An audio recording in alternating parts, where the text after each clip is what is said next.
लेकिन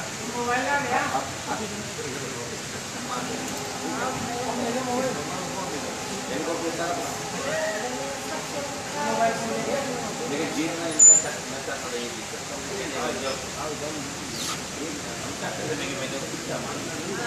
कोई ड्यूटी नहीं है भाई, आज जब मर्जी हो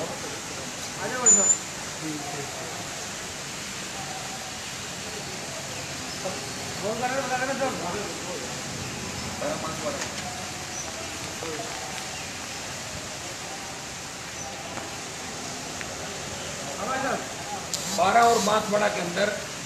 पिछली जो वसुंधरा जी की सरकार थी, जुलाई में कैबिनेट की बैठक के अंदर 350-400 करोड़ रुपए की 350-400 करोड़ की, तो 12 में और बांसवाड़ा के अंदर निजी शराब कंपनियों को एक विशेष पैकेज शराब फैक्ट्रियों के रूप में दोनों जिलों के अंदर दिया। वहाँ ये कहा गया कि धान से और अनाज से शराब का उत्पादन होगा, लेकिन आदिवासी इलाके वो इलाके हैं 70 साल से विकास नहीं हुआ और सबसे ज़्यादा वहाँ जो शिक्षा की कमी है, दूसरे कारणों की वजह से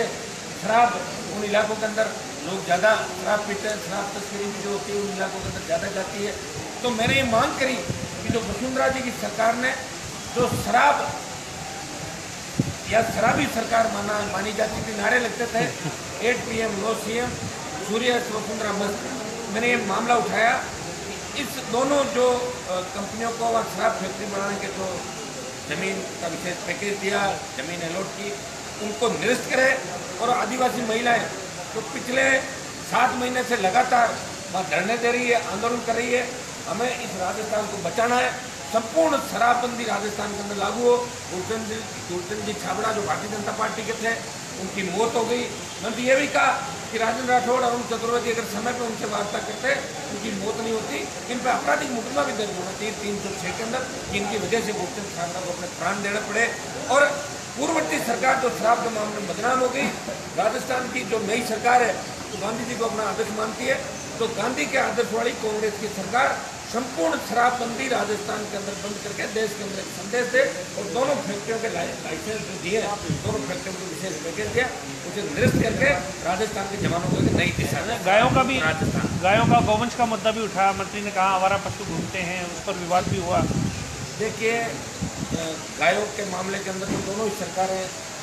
हिमोनिया गौशाला का मामला,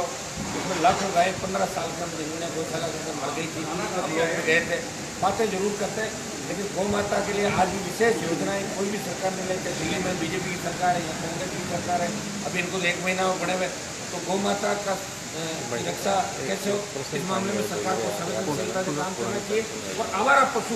जो गाँवों के अंदर आवारा पशु घूमते हैं, आवारा सांड घूमते हैं गाँव के अंदर, कई घटनाएं भी हो गई, कई तो आवारा सांड मुझे लग रहा है जयपुर में भी आ गए, जैसा लग रहा है मुझे। तो आवारा सांडों को भी पकड़ के इनकी अलग से व्यवस्था, आवारा पशुओं को पकड़ के अलग से व्यवस्था नगर परिषद के माध्यम से, दूसरे माध्यम से जो ना इनके सरकार को इस दिशा में ध्यान देना कि आवारा पशु किसानों का नुकसान कर देते हैं, किसानों की फसलों को नुकसान कर देते हैं, एक तरह गंभीर घटनाएं, इसमें भी सरकार को चिंतित होना चाहिए। एक हमारा सवाल लगा था पुरानी पेंशन योजना का, उसके अंदर हमारे गोपालगढ़ से आने वाले विधायक ने मामला उठाया था। सरकार की अगर नीयत में खोट नहीं हो, तो जब सरकार कर्मचारी संगठन आंदोलन करते राजस्थान के,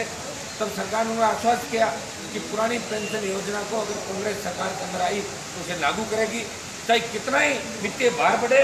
सरकार को अपना कमिटमेंट पूरा करना चाहिए। पुरानी पेंशन योजना कर्मचारियों के हितों को जो कुठाराघात हुआ नवीन पेंशन योजना से, उसे रद्द करके राजस्थान के अंदर कर्मचारियों के हितों के लिए पुरानी पेंशन योजना सरकार को लागू करने की। लोकसभा चुनाव से पहले बीजेपी में फूट नजर आई है। आज जयपुर नगर निगम में महापौर का उपचुनाव है और विष्णु लाटा जो बीजेपी की पार्षद है, उन्होंने निर्दलीय नामांकन दाखिल कर दिया है। बीजेपी में हमेशा फूट रही 2 जगह चलती है, एक तो संघ कार्यालय से अलग चलती है और एक जो मुख्यमंत्री होता है अलग से चलाता है, 2 धड़ों में